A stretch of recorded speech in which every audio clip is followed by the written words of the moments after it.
warahmatullahi wabarakatuh.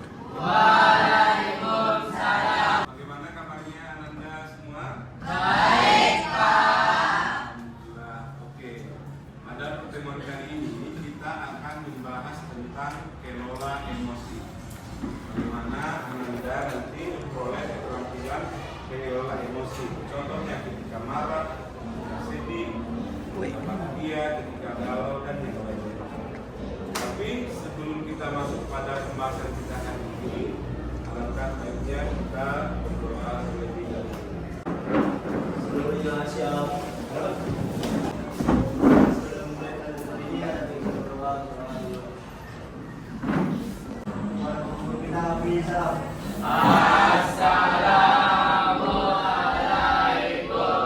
masuk pada materi, Bapak ada sedikit permainan. Permainannya itu tentang sikat dan makan. Kepada Anda semuanya masing-masing, silahkan tuliskan dalam lembar kertas atau dalam ingatan kalian tentang sesuatu yang terpendam di dalam perasaan kalian, sesuatu yang ingin Anda wujudkan berkaitan dengan perasaan. Kita akan mulai ya. Satu orang mengatakan jika, maka yang lainnya mengatakan maka. Siapa? Si Aima. Jika saya egois kepadanya, Amanda Maudina, maka aku memilih dia. Wow. Cindy Aulia, jika kamu mencintaiku, Juber Ahmad, maka aku juga mencintai. Indriani, jika aku bukan tujuanmu, Dias, Maka aku akan pulang ke rumah. oke, tepuk tangan untuk kita semua. Nah, pertanyaannya sekarang, apakah itu dari hati? Dan dituliskan. Biasanya dari candaan itu ada sebuah kebenaran yang tersembunyi.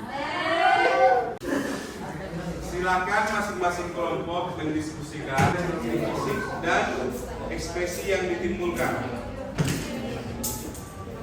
Bapak kasih waktu 15 menit ya. Kelompok satu apa tadi ekspresi apa? Dua,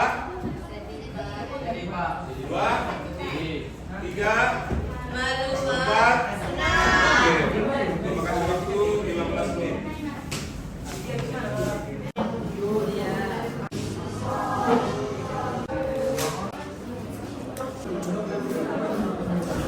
Isinya sudah habis. Kelompok siapa yang mau tampil duluan? Mulai kelompok 4. Silakan maju.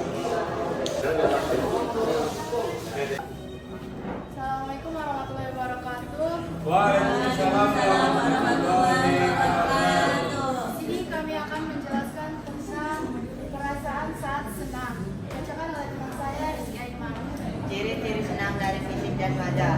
Dari fisik, yaitu memiliki energi yang baik, sering terlihat aktif dan termotivasi untuk kesehatan.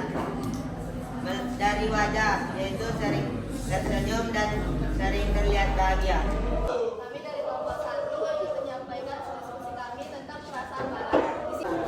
Marah adalah emosi yang muncul karena ada pertentangan, perasaan ketidakpuasan, kekecewaan, atau sakit hati ketika sesuatu tidak sesuai dengan keinginan atau merasa dirugikan. Adapun ciri-cirinya yaitu mudah tersinggung, sulit menerima kritik, cenderung menghakimi, dan menyalahkan orang lain.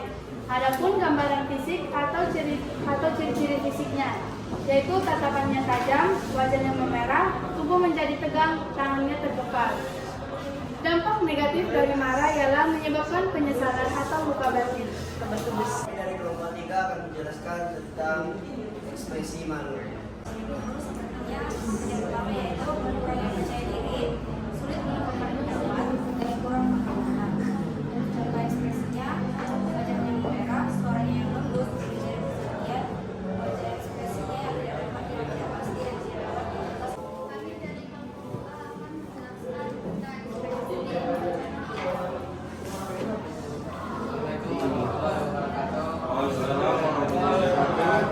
Ini saya akan menjelaskan mengenai sedih.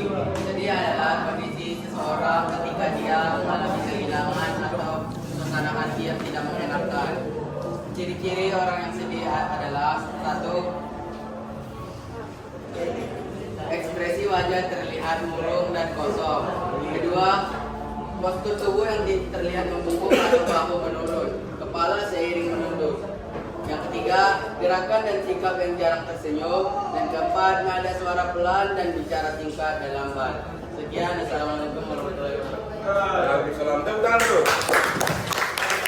Oke, terima kasih untuk kelompok yang sudah menampilkannya dengan bagus, mempresentasikan dengan bagus tentang lagu Tutup Kita.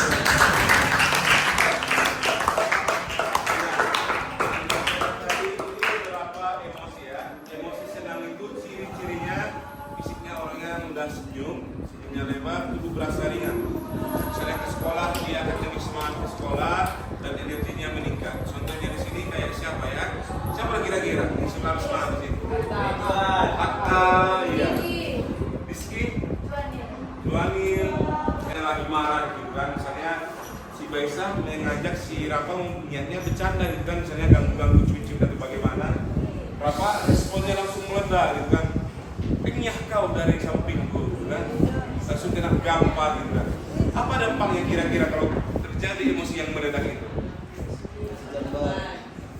Hubungannya semakin kan enggak, dan mereka mungkin merasa tidak nyaman di dalam kelas kita. Terus self management atau mengelola diri, harusnya ketika kita sedang emosi kita harus bisa mengelolanya. Oke, dan ini contoh ketika tidak bisa mengelola emosi dengan baik. Seorang pemuda dari Mataram dan pendiri gara-gara putus cinta. Yang sudah ada ya, yang lumayan terjadi ketika tidak bisa mengelola emosi dengan baik, apalagi emosi negatif. Terkadang emosi positif kita, yang misalnya bahagia terlalu berlebihan, tumas, itu juga bisa sebetulnya negatif juga. Kadang misalnya terlalu bahagia bisa menuntut kita menuntut rasa syukur kita kepada Yang Maha Kuasa. Nah, kata kuncinya, semua perasaan kita itu penting. Semua perasaan emosi itu tadi penting, tapi harus sesuai dengan kadarnya, jangan terlalu berlebihan ya. Misalnya emosi sedih boleh, tapi jangan terlalu mendalam, jangan terlalu pelan-pelan kesedihan. Atau marah, jangan terlalu marah berlebih-lebihan. Jadi perbedaan emosi dan stres adalah emosi adalah faktor internal dari seseorang. Misalnya dia merasa senang, sedih, marah, dan malu. Kalau stres adalah faktor eksternal, pemicunya dari luar. Contohnya dia merasa cemas terhadap sesuatu yang membuatnya stres. Ya. Oke, berarti ini bikin tindakan ya stresnya. Iya, Pak. Tepuk tangan dulu. Oke, yang disampaikan teman-teman kalian tadi sudah bagus ya tentang emosi dan stres. Emosi itu adalah respons psikologis dari individu tentang suatu peristiwa atau yang muncul pada dirinya. Kayak tadi lagi marah, lagi sedih, lagi takut, lagi malu kan. Sedangkan stres itu tekanan yang dirasakan akibat tuntutan atau tekanan. Misal setelah menerima pembelajaran kita hari ini, apa yang Anda rasakan? Karena senang, ada gembira juga. Saya merasa senang karena dapat membedakan emosi dan stres. Saya bisa mengelola emosi saya dengan baik, Pak. Oke. Saya jadi tahu cara menggunakan ekspresi di setiap orang. Saya jadi mengetahui bagaimana ciri-ciri dari berbagai ekspresi orang. Oke, Bapak rasa sudah cukup lah ya Anda semuanya. Kalau misalnya ada yang kurang paham, bisa ditanyakan lagi pada pertemuan kita selanjutnya, atau bisa konsultasi langsung ke ruang BK ya. Kalau ada di sini hal-hal yang tidak bisa disampaikan berkaitan dengan emosi yang Anda alami, maka Bapak dengan senang hati menunggu Anda di ruang BK. Oke, cukup sekian. Nah, kita tutup pelajaran kita pada hari ini dengan mengucapkan alhamdulillah.